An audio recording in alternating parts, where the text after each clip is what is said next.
नमस्कार, मी स्नेहा विनोद नरवणे. मी कविता सुभाष ठोंबरे. वाटाड्या प्रशिक्षण केंद्रामध्ये मी मसाल्याचं प्रशिक्षण घेण्यासाठी आले होते. 1 वर्षापासून मी सरांचे व्हिडिओ बघते, पण तर मनात कुठेतरी एक भीती होती की इथपर्यंत यायचं की नाही.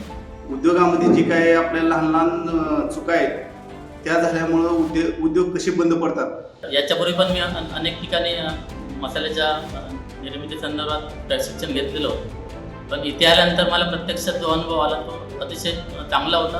स्टेपमध्ये कसे भाजायचे इथपासून स्वतः हाताने आम्ही भाजून बघितले. त्याप्रमाणे कॉस्टिंग वगैरे कशी रिड्यूस करायची, मार्केटिंग कसं करायचं, पॅकिंग कशी करायची, मशीन्स असतात ते कोणत्या वापरायच्या, अतिशय म्हणजे पूर्ण नॅचरली कसे मसाले तयार करायचे इथपासून सरांनी सांगितलं. त्याची शेल्फ लाईफ वाढवणे अशा अनेक गोष्टी याच्यामध्ये ज्या इतर ठिकाणी कव्हर होत नाही त्या आज ते कव्हर झाले. आणि इथे आल्यावर मला खरोखरच समाधान वाटलं की यापूर्वी मी आता ह्या बिझनेसमध्ये 10 वर्ष आहे, पण ज्या माझ्या आतून ज्या गोष्टी सुटलेल्या होत्या त्या आधी येऊन मला नवीन शिकायला मिळाल्या. त्यामुळे सरांचे खूप खूप आभार.